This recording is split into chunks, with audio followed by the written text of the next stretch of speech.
Lunch time வந்தாச்சு. ஹாய்ங்க. இன்றைக்கி நான் மட்டும்தான் வீட்டில் இருக்கிறதுனால எனக்கு சமைக்கவே தோணலை. ஆனால் பசிக்குது.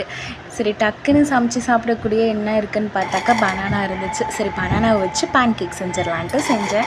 வாங்க எப்படி செய்கிறதுன்னு பார்க்கலாம். ஒரு மிக்ஸி ஜாரில் கோதுமை மாவை தேவையான அளவு சேர்த்துக்கோங்க. அப்புறம் பனானா நல்லா பழுத்து இருந்துச்சு, நல்ல ஸ்வீட்னஸாக இருந்துச்சு. பனானாவை தேவையான அளவு கட் பண்ணி எல்லாமே போட்டுட்டு, நீங்கள் எந்த பனானா இருந்தாலும் ஓகே தான். நிறைய வெரைட்டிஸ் இருக்குது இல்லையா, அது எதுவாக இருந்தாலும் ஓகே, நீங்கள் ஆட் பண்ணிக்கோங்க.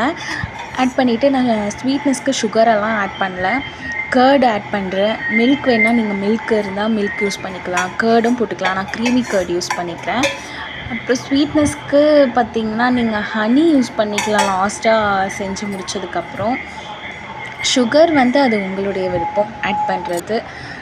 எல்லாம் ஆட் பண்ணிவிட்டு வாசத்துக்காக நான் வெனிலா எசன்ஸ் ஆட் பண்ணல, ஏலக்காய் தான் எனக்கு ரொம்ப பிடிக்கும். அதனால் ஏலக்காய் சீட்ஸ் மட்டும் போட்டு நல்லா கிரைண்ட் பண்ணி எடுத்துக்கிறேன். அப்புறம் பேனில் தோசைக்கல்லில் பட்டர் கொஞ்சம் அப்ளை பண்ணிவிட்டு அழகாக ஊற்றி எடுத்துக்கோங்க. அவ்வளோதான். உங்கள்கிட்ட ஸ்ட்ராபெர்ரிஸ் இருந்துச்சுன்னா வச்சு ஸ்ட்ராபெர்ரிஸை கார்னிஷ் பண்ணி குட்டீஸ்க்கெல்லாம் கொடுங்க, என்ஜாய் பண்ணி சாப்பிடுவாங்க. நான் நட்ஸ் இருந்துச்சு, ஸோ நட்ஸை கொஞ்சம் க்ரஷ் பண்ணி எனக்கு மேலே போட்டுக்கலாம் அப்படின்னு சொல்லிட்டு எடுத்துக்கிட்டேன். சிம்பிளாக டக்குன்னு செஞ்சு சாப்பிட்டுக்கலாங்க. 1 பைட்டோடு நீங்கள் நிறுத்த மாட்டீங்க. உங்களுக்கு நல்லா ப்ளஃபியாக வேணும்னா எக் ஒயிட் ஆட் பண்ணிக்கோங்க. நான் எக்கெல்லாம் சேர்க்கல, எனக்கு அந்த ஸ்மெல் எனக்கு பிடிக்காது, அதனால் எக் ஆட் பண்ணல.